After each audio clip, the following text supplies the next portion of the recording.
Dr. Killgood brings Ambulance-kun from Moriocho anywhere on the island whenever he needs him.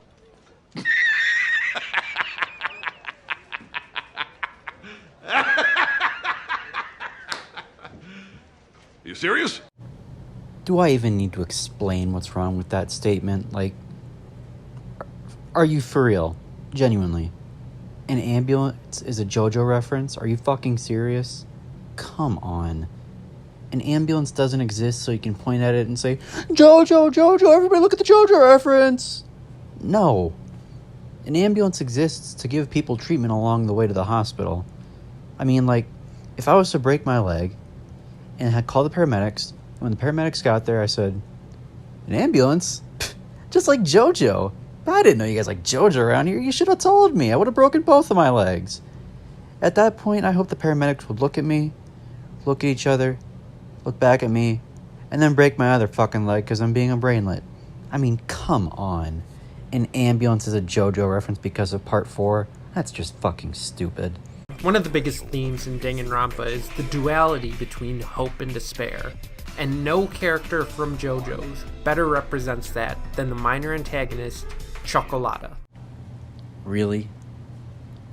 Really? The series' overarching theme of hope versus despair is a JoJo reference because of a minor antagonist's speech. Are you being fucking serious right now? Really? I mean, sure, if a major villain like Dio or Valentine were to make a speech about it, there might be a tiny bit of validity to it. But a speech from a minor antagonist, one that, if I'm not mistaken, wasn't even important enough to get put into the anime adaptation? Are you fucking serious right now? Hope and despair is a duality like good and evil. And just because one thing talks about a specific topic and something else has its series theme revolving around that initial topic, that doesn't make it a reference, dude. You obviously understand how references work. You should be able to tell that this isn't a reference. It's, for all intents and purposes, this is a fucking coincidence. Obviously. There should be no debate. This is an obvious coincidence, and you have the gall to say that it's a reference. Come the fuck on, man. You're better than this. This video has shown you're better than this. You brought up valid references. Sure, you'd make some stupid points, but you brought up valid references nonetheless. This is just idiotic. Come the fuck on. So after making that brain-dead point, he just reads the passage of Chocolata's speech. Not necessarily talking about hope and despair, but rather, I'm enjoying watching you fall into despair, Giorno Giovanna, with the image of Nagito at the fire behind him from the bomb stuff in Chapter 5, slowly fading into the background. I feel like if he wanted to use a Danganronpa image there, though, he should have used the picture of In Despair Junko, since Chocolata is enjoying watching Giorno's despair, but similarly to how Junko enjoys watching despair. Again, it's not a fucking reference, it's an obvious coincidence, but I guess if you're a JoJo tuber, that gets you views, but whatever, it's still a stupid point. And everything from this point on is spoiler territory, so if you don't want to see that, then just go watch another one of my videos, okay? Oh, so the Chapter 5 bomb stuff isn't spoilers? I mean, sure, it's out of context, but it's still some crazy shit that Nagito does that's important to the story.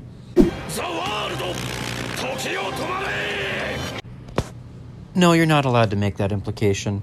The feeling that time has stopped because something dramatic and powerful has happened is a reference to JoJo because of the world. No, you're not allowed to do that. Sorry. No. That's stupid.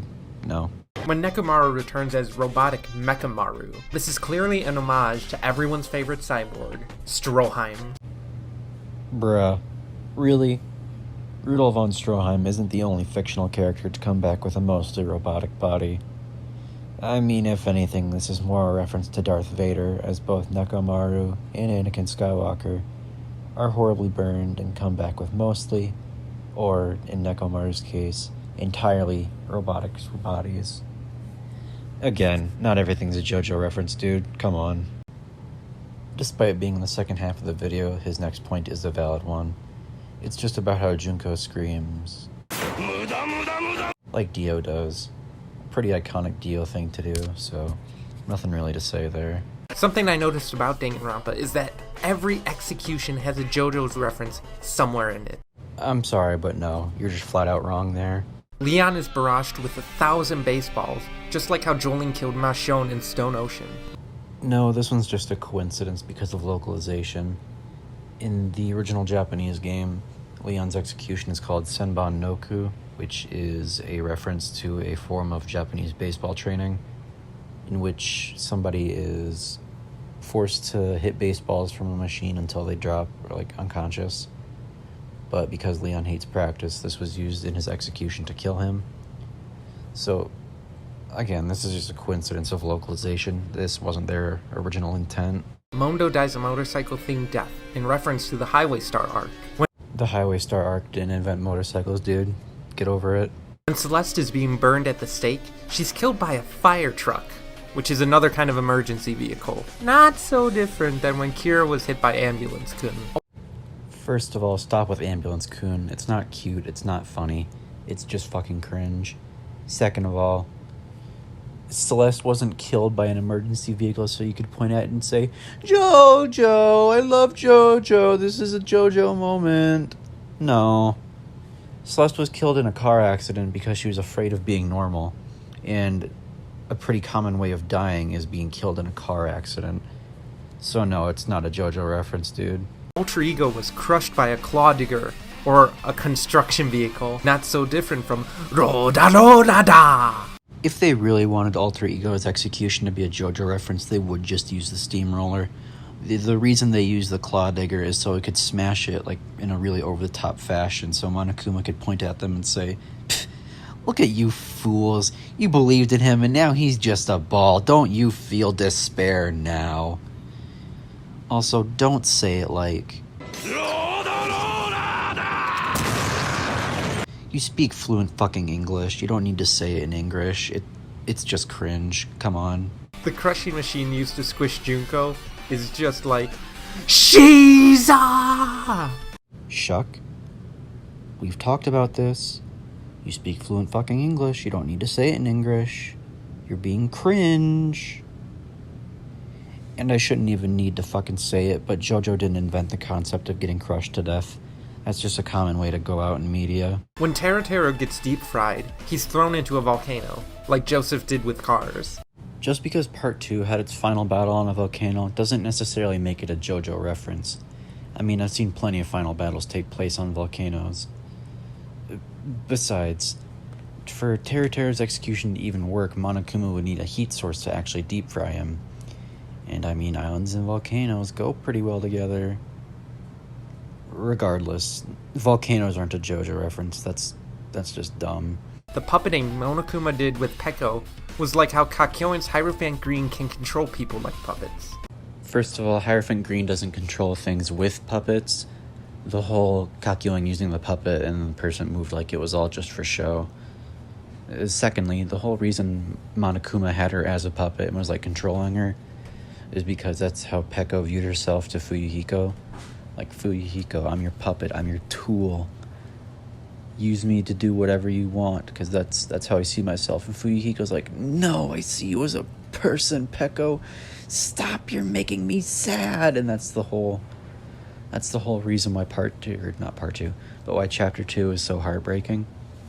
So, yeah, not a JoJo reference. That was just, like, good characterization. Mikan gets blasted into outer space like Cars. By that fucking logic, astronauts are JoJo references because they get blasted off into space. Like, fuck you, that's a stupid point. On a hand she gets arousal from, like Kira. The whole reason Mikan's execution is so fucking uncomfortable is because she's in ultimate despair because of the despair disease. Like, the arm she's riding on with the hand is because, I think at least, it's supposed to be her bandaged up arm. And it's got the needle in it to, like, inject some healing stuff. And everything is oversized, which it says in her character bio that she doesn't like. So, being in ultimate despair, seeing all these things that you don't like is probably pretty titillating. So, Yeah, that isn't a JoJo reference. That's just because Chapter 3 fucking sucks. Gundam, God bless his soul, sacrifices himself in a JoJo fashion and fades off into the sunset with his hamsters staring at the sky. Sacrifices his life in a JoJo fashion. Huh. Really now? You know, if you went on to explain who you were referring to, there might be some validity to it. But without clear definition, your point holds no water. Sacrificing yourself is not a JoJo reference, you goddamn idiot. In the game of Tetris, Chiaki is Shazad! Shuck, we've talked about this. Getting crushed to death isn't a fucking JoJo reference. Also, stop with the fucking English. You speak fluent English, goddammit. You don't need to say it like that. Otherwise, you're just posting cringe on Maine. And finally, the way Junko is wrapped up by Usami is just like how Joseph killed the Empress. Not necessarily. I feel like tying up and beating a giant enemy is pretty common in media. Besides, if they wanted to have the final execution of the game be a JoJo reference, I'm sure they would have done something more obvious instead of a minor antagonist's defeat. So yeah, most likely not a JoJo reference. And with that, the video's over. He just has a little outro bit. Overall, I'm not fond of the video. Like I said, he has brought up valid points, but when he's wrong, he's just saying some flat-out stupid shit that I'm not fond of. There's actually a comment on this video that I think sums up a lot of his arguments pretty well, so I'll just show that on screen here real quick. So, yeah. With that being said, that's it for this video. So, yeah, hope you enjoyed and you have a good one.